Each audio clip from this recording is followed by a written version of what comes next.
Welcome back to the Fishing Rod Masterclass. I'm so excited for this video. Today I'm joined by two special guests. We have Kyle from Witch Doctor Tackle, who I've kind of mentioned here and there in the videos, but also a very special guest and a big honor to have here today is Cole Sands. Cole Sands is a Bassmaster Elite Pro Series bass fisherman, but also is a guide at Cole Sands Fishing. You can find him there. He guides 200 plus days out of the year, but also he's had a big hand in the Sandman series of rods. He works with Witch Doctor Tackles. The Sandman series of rods was his brainchild. But I'm so happy to have both of them here today. Cole. Yeah, hey, everyone. Super excited to be here and really kind of talk about my start in fishing and also the Sandman series is something that I really was able to get my hands into and really really definitely passionate about that series of rods and really excited to see it come to fruition. So excited to be here with y'all today. And Kyle. Yeah, thank you. Appreciate it, and I'm excited, and Witch Doctor's excited to be a part of this masterclass that we've been building with hobbyist fishing and Xander specifically. And really, we're just glad that we're able to kind of educate the audience on really rod development, rod design, and really help each of you really just better understand more about the space and what's going on, and just make smarter decisions and better decisions when you're out there looking for the rod and just understand the ins and outs. And so we really appreciate any engagement, comments, questions, because that helps us mold the series as we go on. And trust me, we have more and more fun things to come. So more exciting things. So yeah, buckle up and be ready. We're excited for the journey. Yep. And this is going to be a really great one. It's not just me talking about fishing rods. We've gone through everything from the power to taper, the materials, the elements, so your line guides, your reel seats. So hopefully now you have this information and this understanding on fishing rods. And now we are able to kind of speak with someone who uses them every day for their profession in high competitive situations. So I'm really excited to share this with you all. But I guess I'll just kick it off. So Cole, you know, if people know, people will know about you, but also I want to know a little bit more about your history. So kind of tell us where you started from and then how you decided to get into competitive fishing or how that happened. Yeah, so my journey is kind of a crazy journey, but so originally I'm from Fairbanks, Alaska, which is a long way from East Tennessee where I'm at now. But I was born somewhere where there's actually not any bass, and which is kind of crazy because I fish for bass for a living now. And so growing up, my dad was a big outdoorsman. I mean, he'd hunt and fish, and he took me fishing from a young age. But we were catching pike, salmon, some grayling, some trout. Nothing that you catch down here really in the lower 48. But I just fell in love with it at a young age. I mean, anything outdoors, I wanted to go and do it. So I guess that's where the passion for it all started. And then when I was 10 years old, we moved to Tennessee. And at first, I hated it. We moved into a subdivision. I couldn't go outside and shoot squirrels, and I didn't know anything about fishing for the fish down here. So at first, I really did not like the move. But there was a little tackle store in town, and I just happened to stop by. And the owner, he said, there's a club that meets once a month, and it's a junior bass club. And the adults, they take the kids out, they have a little tournament. And he said it's a lot of fun. You should give it a try. And at first, I'm like, I was a pretty shy kid, and that'd have been putting myself out there a little bit. And at first, I was kind of hesitant, but eventually, I decided to go and try this junior bass club. And I fished. I think the first year I fished, 4, 5, 6 tournaments. I don't remember what it was, and I blanked every tournament. I was 11 years old, blanked every tournament. I don't think I caught a single keeper bass. And man, I'd go home, I'd cry, and it tore me up because I was a little bit bigger kid growing up, which made me a little bit better at sports. At a young age, if you're a little bit bigger, you're pretty competitive at sports. Like, I mean, I played baseball, soccer, hockey, football. I really loved basketball and bass fishing, which I love to fish, but I just didn't know anything about bass fishing. I mean, I was throwing musky baits and salmon spoons and all sorts of stuff trying to catch bass, and I just hated that I wasn't good at it because I wanted to be good at it so bad. And so I started watching all the Bill Dances and the Hank Parkers and the Scott Martin Challenge and anything I could just find on TV or the Bassmaster magazines. I remember reading them as a kid and just trying to learn. And as I got a little older, I had a couple of people in the adult bass club that they would be our boat captains. They started to show me a few little tricks, and I remember one showing me what a shaky head was, and I won my first junior tournament. And I mean, you would have thought I won the classic. I was so excited, and so I just kind of just fell in love with it more and more, and I just, kind of started to veer away from other sports and just really focus on bass fishing. And I got a little bit better, and it was just one of the things my heart was so set on it that I just, just fell in love with it. And I think that's where, where it starts for a lot of us. We have a passion for the sport, and so I got a little bit older and started to have a little bit more success in the junior club, and won Angler of the Year a couple times in that junior club, and started to place first, second, or third pretty regularly, and won a state tournament along the way. Then my younger brother, he won a state tournament too, which qualified him for a FLW Cup Junior tournament, which was in conjunction with the pros. And there, I felt like God put a mentor in my life, being Mike Sermon, who I know he's worked a lot with Wish Doctor in the past. There's actually a Sandman Series rod that is an awesome, awesome rod. And we became family friends, and Mike really took me under his wing, and my younger brother as well, and just was a great mentor and is a great mentor still, because he's a professional for 20 plus years fishing FLW, and just just everything in the sport, not just the fishing side, but the business side and the sponsorship side. Mike Sermon has been a huge influence in my life, and I'm definitely very grateful for him. So he kind of came into my life at the perfect time, to kind of help me further my fishing career. Because my parents, they didn't know anything about bass fishing, and I didn't really have anybody else to look up to. And then I met Mike, and he was, kind of a perfect mentor at a perfect time. And then I got into high school about when high school fishing was really starting to get popular. And I guess it was my second year in high school, my sophomore year. Me and a buddy, we decided to start a team. We had a very small high school fishing team, but it allowed me just to kind of fish some more tournaments and maybe travel a little bit more outside of my little area. And as I got towards the end of my high school career, college fishing was really starting to grow. And I was very fortunate to win a high school Bassmaster Classic, which kind of helped boost my resume. My parents were nice enough to get me a small aluminum bass tracker when I was 16 years old, which allowed me to get a lot of time in the water. Which time in the water, that's irreplaceable. That helps you build confidence and just grow as an angler. So that helped a ton as well. And we were looking around at colleges, and I saw Bryan College was a pretty close college to me, and I looked at several, but they had a fishing team, and ended up I was able to get a really good scholarship to go there. And I went to school at Bryan College for I guess 6 years actually. I fished or I went my first 4 years. I studied business management, and really got to fish all around the country, and because I knew I wasn't ready for the pros yet. I mean, I had a lot to learn. And because a lot of what I knew was self-taught, and I had a lot to learn. I needed to travel and get well versed. And then I was getting towards the end of my 4 years, and the college offered if I would help in the sports information department, they would pay for my master's, and I could fish for another year. I think we get 5 years eligibility in college, so it allowed me to fish another year.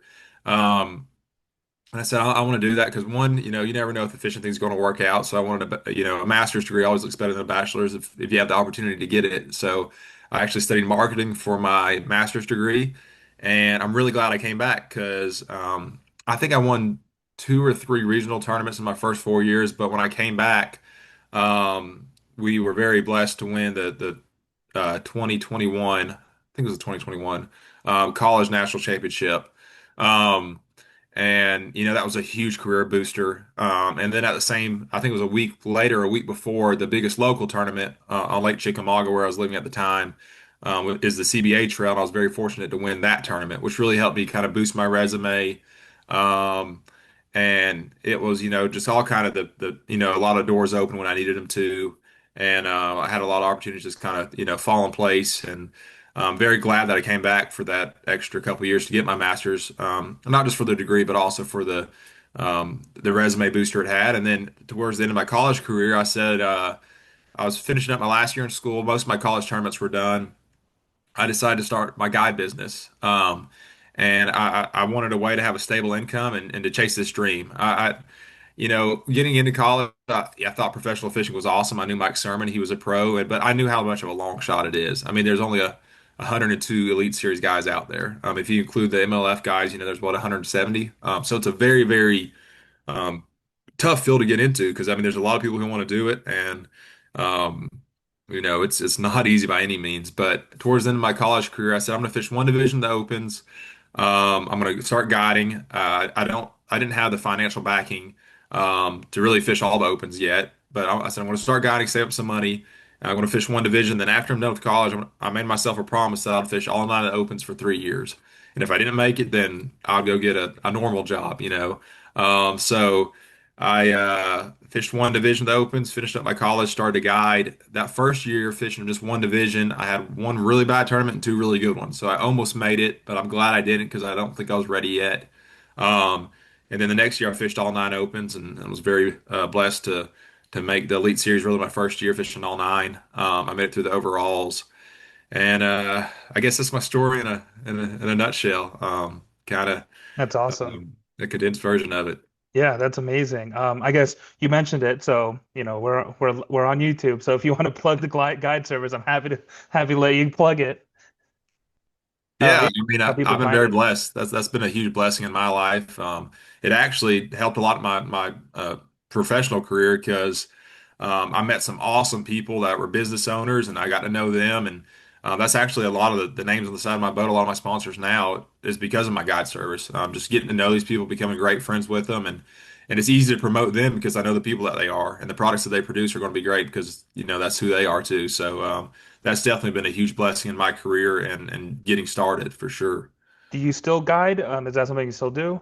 I do. Yeah, so I Yeah. started my guide service on Chickamauga. I've since moved to Johnson City, Tennessee, and I got on Watauga and South Holston and a little bit on Boone Lake as well, but very, very good smallmouth lakes that they go a little bit under the radar, but yeah, man, stay very busy. I did a morning and an afternoon guide trip yesterday and Oh man.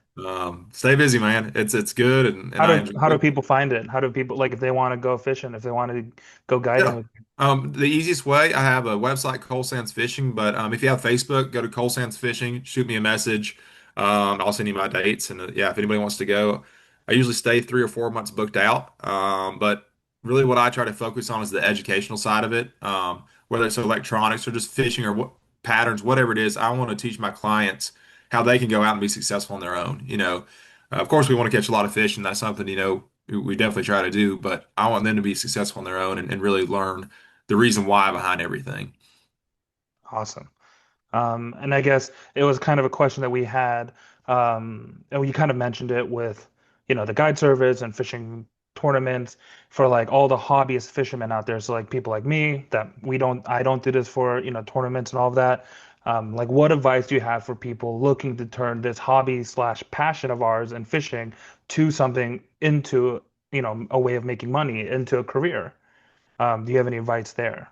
Yeah, I mean, I think now there's more opportunities than there ever has, especially, with the social media outlets and everything. I feel like, you know, and you could probably speak on this better than I could even, but just the content creation side of it.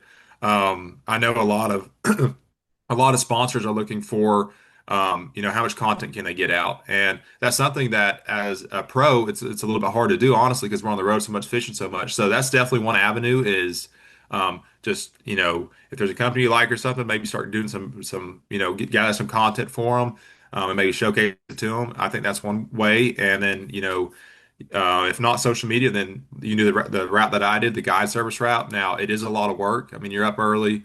You get clients that are great fishermen, clients that are beginners. But I had somebody tell me from kind of the start of it, just be sure you have a good time. Be sure they have a good time because you're gonna have good fishing days, you're gonna have bad fishing days, and that's why I try in every one of my guide trips to make sure that they learn something, that they can take something away, that for them, they can say, "Hey, this was a good day. I learned a lot. I'm going to use this in the future." So that's one thing I'd recommend if you do decide to choose that route. And then the professional fishing side of it, I mean, it's one of them deals. It's a long shot, and it's definitely not for everybody. You're on the road a lot. It's a lot of work. I mean, it's very stressful, a lot more than you think because it's so competitive now. I mean, the level of anglers, I have so much respect for my peers I'm fishing against because they're just, I mean, they're killers. They really are. I mean, incredible, incredible fishermen. So. But yeah, I think there's more ways than ever right now. Just I think social media has opened up a ton of doors, and And then definitely guide fishing or if, a guide service is definitely another way. But I would definitely recommend, if you are going to guide somewhere, be sure you learn that body of water pretty well first. And then just really focus on having a good time with your clients and making sure they feel like it's time well spent. Awesome. I, there's a call out too in that, which I thought was really interesting, which is you touched on education aspect. I think even what like we're trying to build here with this masterclass and what Xander's been doing, I think anyone who's trying to create a revenue model out of like fishing, if you're offering value, if you're educating your audience, if you're trying to bring something that is teaching someone something new, I really think you can separate yourself from the rest of the noise that's out there, and I think that's really crucial. And so, anyone who really wants to make this more than just a hobby or a passion and turn it into something where they can actually build a lifestyle out of it, think about how you personally can offer value to the market and to the people. And whether you're creating videos, creating content, doing guide service, like help someone else get better at what they care about. And that in return will help you become better at what you're doing.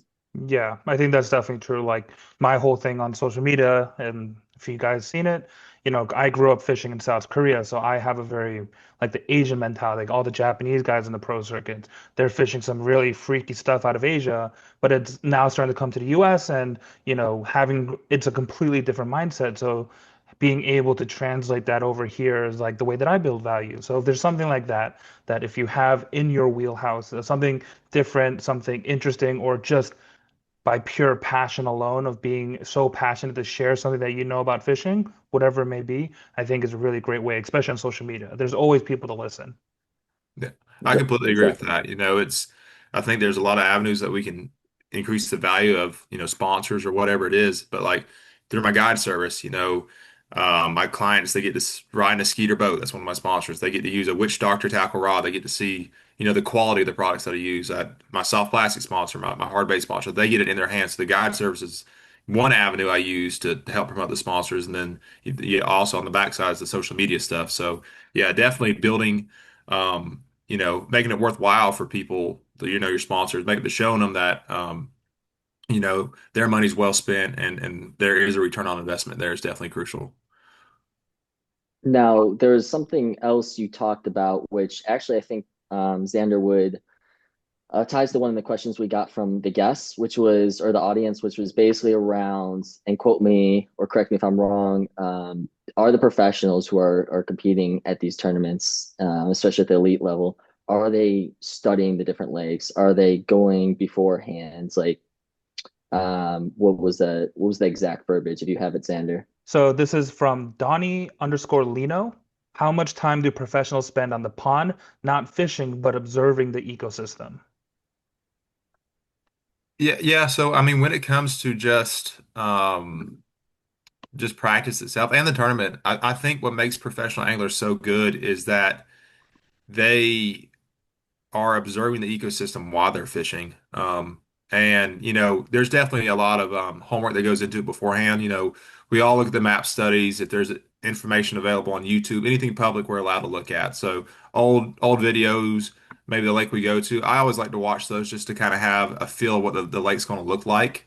Is it a grassy lake? Any of the old articles that you can find online.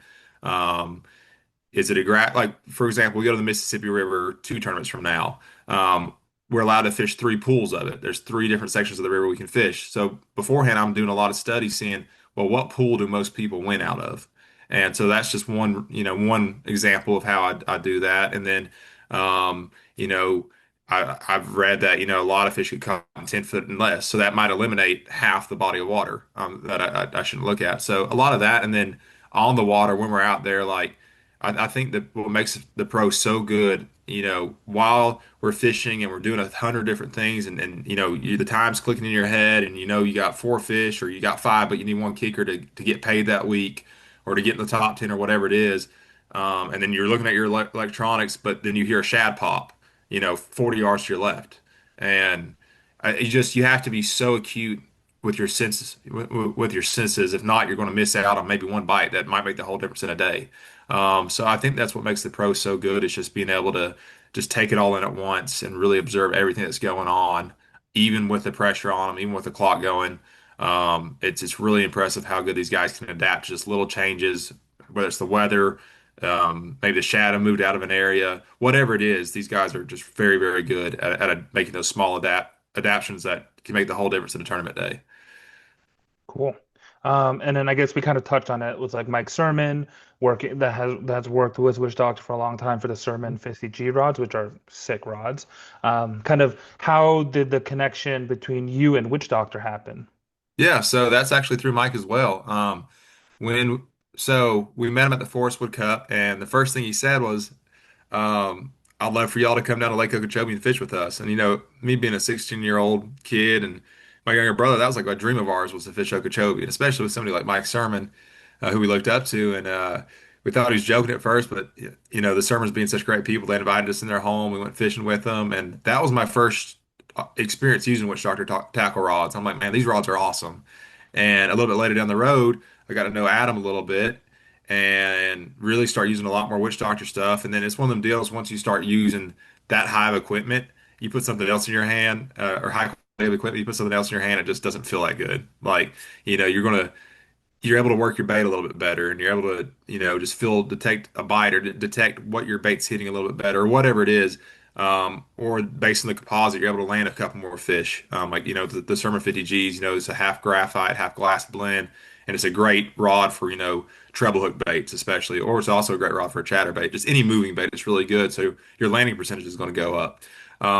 So once you start using stuff like that, that's kind of when I guess my relationship with Witch Doctor Tackle really started. And I guess I've been with them now for 12 years, and I mean, really the only rod I've used for 12 years because I think they're that good. And in addition, another one of my sponsors now wasn't at the time is Batson, who they make all the components that go into these rods. And I've got to meet with their scientists there and just really learn why these rods are that much better than the rest. And I mean, I sat with them for 2 hours this year at the Bassmaster Classic, and man, the technology that goes into these rod blanks and these components, I'm like, okay, now I understand why these rods feel better than Joe Blow's rod off the street.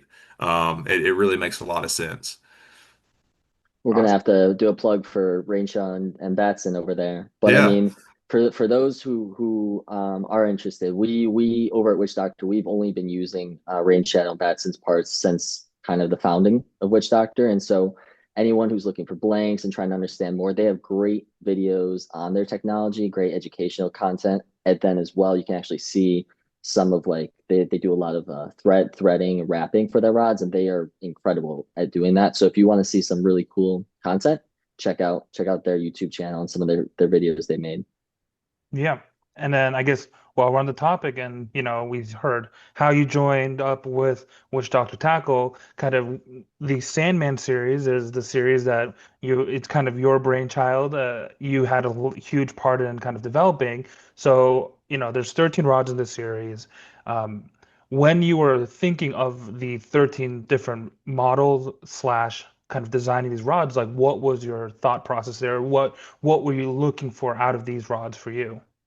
Yeah, so like for me, I wanted the Sandman series to be an all-encompassing rod model where if I was going to fish whatever, if I was going to go fish three different tournaments 3 weeks in a row, what were the 13 rods I would need? That would cover everything. And of course, each rod, we got some 7 foot, the two 7 foot models in there are more of like an inshore popping blank, which is really good for like moving baits, like really accurate, like a popper. I love that rod for a popper because it's like really good, accurate casting. So we really dove into each rod for like the specific techniques that they're really good for. But I wanted to be 13 rods that would cover, from your really light jig head minnows or really light, now the fuzzy dice craze or anything like that on the spinning rod side to, up to like the 710 extra heavy, um, what used to be kind of the hydraulic gorilla beforehand. We kind of adapted it, made it into the Sandman series because it's like one of my favorite all time punching and big swim bait rods.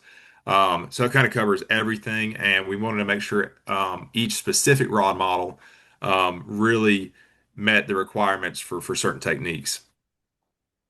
Awesome.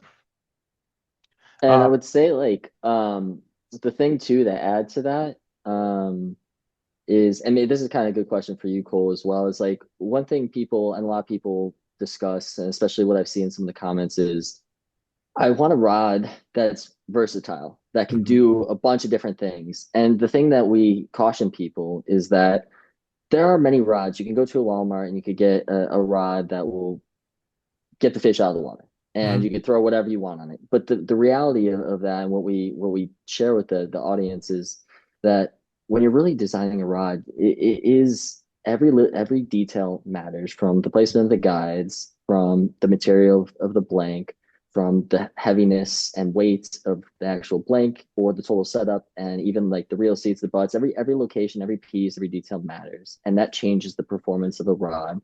And when we build our rods, we try to make sure that each one is geared to a specific application. And the minute you start getting out of that application, it's not like it's not going to work. You're going to break the rod, but it's not going to give you the best effects. And Mhm. that's the thing that we caution. We're trying to educate in this series is, as you guys are looking for your next rod, just make sure you're doing your due diligence. And yes, you can buy rods that might be more versatile, but they come with sacrifices. And these are the things you got to kind of pick. But I guess like Cole, what would be your thoughts and your advice, kind of with the general public and some of the fishermen out there, when they come to how do I say this? When they're kind of coming to us, or when they're bringing up that question of, I'm looking for a more versatile rod, a more general purpose rod, do a do all rod, do everything type rod.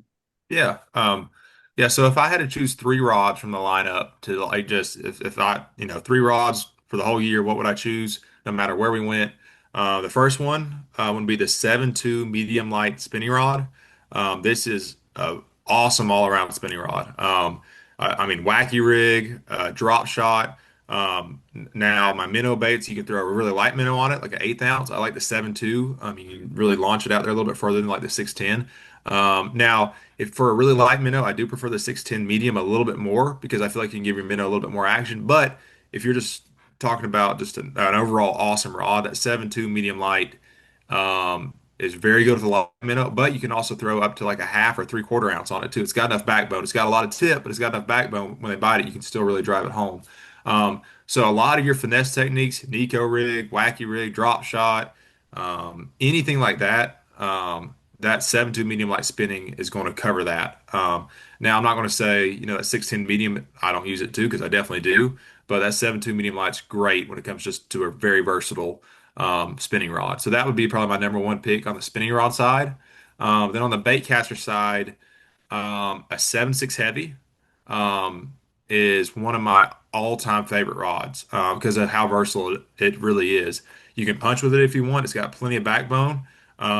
You can throw a jig on it, Carolina rig, throw a big swim bait on it. You can flip with it, like a half-ounce jig if you want to flip around wood or a Texas rig, even like a 1/4 ounce Texas rig or something a little bit lighter. It's got a great tip, but it's also got plenty backbone. It's my favorite frog rod of all time because it is a great backbone. It's one of the strongest rods I've ever seen with still a tip enough where you could fish like a light Texas rig. So it's an extremely versatile rod that you can do so many things with. So that's definitely one. And then the other one, I would go with the 7 foot medium heavy.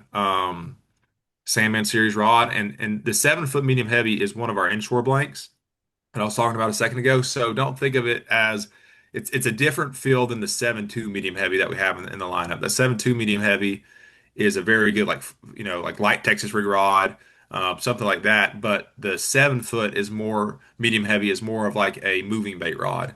It's a square bill jerk bait popper, like I mentioned, spook, any walking bait type of deal.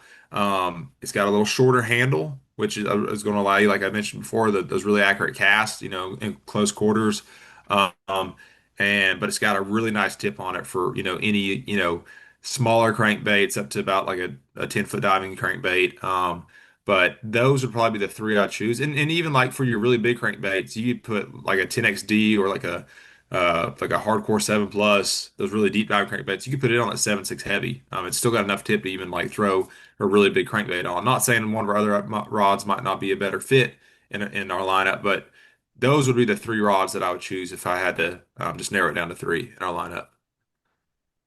Awesome. Yeah, that medium light spinning, Kyle sent me one. Yeah. That thing is sweet. I was skipping like 10-inch trick worms, like weightless under trees with that thing, and then you get a fish on like 8 pound test braid and just like leaning back on it.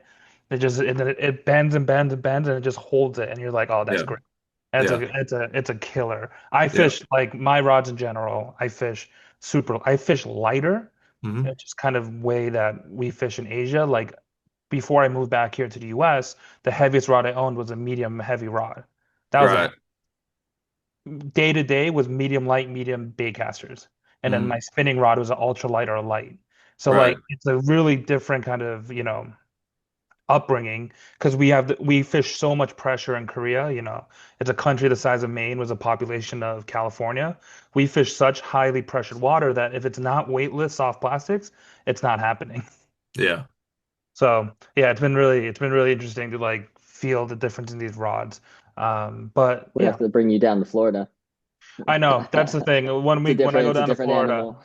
oh yeah, when I go down to Florida, I like flipping and pitching. I went to Tampa and I like forced myself to just flip and pitch just the whole time I was down there because it's like this. If I don't do it here, I'm never gonna do it again. But yeah, like those kind of things is like so much fun. Like it's really interesting because like everyone on the Pro Series is now shaking a minnow, like hover strolling, and I'm on a crusade that is called mid strolling. But it's like what we did, it's like one of the first things I learned in bass fishing was like shaking a 16-ounce jig head on a depths, what's it called? Death adder, on a small death adder, and just shaking that. And that was how we all started. And it was like kind of, I completely forgot about it. And I saw all the pros looking, I was like looking up what they're fishing, like, we're throwing Sakamata shads? Okay. But Mhm. yeah, it's interesting to see the crossing of like what's being fished over here and over there. Yeah, I think over time, like it's like you said, it's a whole different fishery and how people and the style too. Like everything there, you start looking at companies like Daiwa and some of their saltwater stuff in the jigging space. Like it's extremely lightweight to what we're building out here on the saltwater side, and it's just adapting. And I think like out here in the US, people are a lot more hard on their equipment and they abuse it. And it's kind of the style, just how you fish. And like it's interesting to compare and contrast. But you see some crossovers, you see some ideas getting pulled. Slow pitch jigging came out over to the US only like 5 or 6 years ago. And that's a brand new thing. And that's been expanding and blowing up ever since. So And then Cole, a question for you. Mhm. I know you have the Sandman Series, so that's why you fish. But for people looking to go buy a rod, and maybe not necessarily a witch doctor tackle rod, if they're going to look to go buy a rod off a rack somewhere in a fishing shop, what should they be looking for? Are there things that you look for when you like hold a rod or try out a new rod? Yeah, and I mean, it's so, I guess, specific to what feels good for you. I mean, what feels good for me might not feel good for somebody else, and like that's the thing with like a witch doctor rod. And Adam will tell you this: their rod's not for everybody. They're for rods for serious anglers who really want the best equipment out there.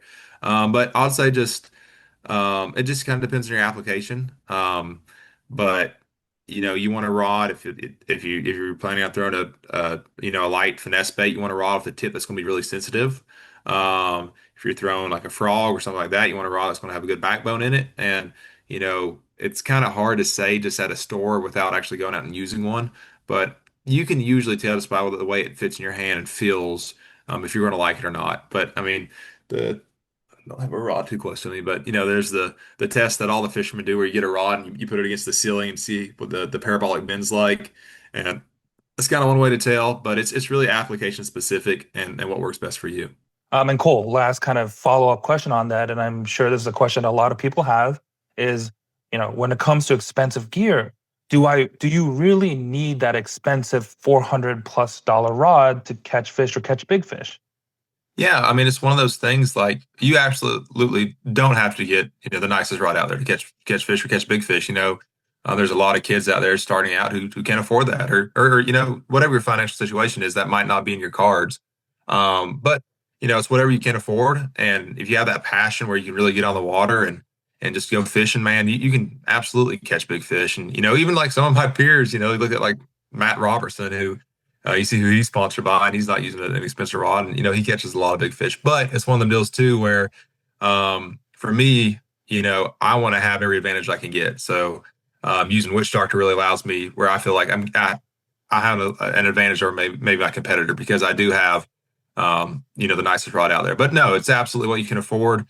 Fishing's about having fun, man, and having a passion for it, for the outdoors. And if you can afford, a $50 rod and that's it, you grab that and, go catch a lot of fish and have a great time. And if, you're in a financial situation where you can afford a really nice rod and you want one of the nicest rods out there, I would highly recommend that you check Witch Doctor out because once you feel one and once you fish with it, you understand why like this is a cut above the rest. So like I said, just have a great time, love the sport. And I think that's something we're missing nowadays. There's too much drama and everything. So I think just getting back to our roots and what's really important is about loving the sport. So I think that's what really matters.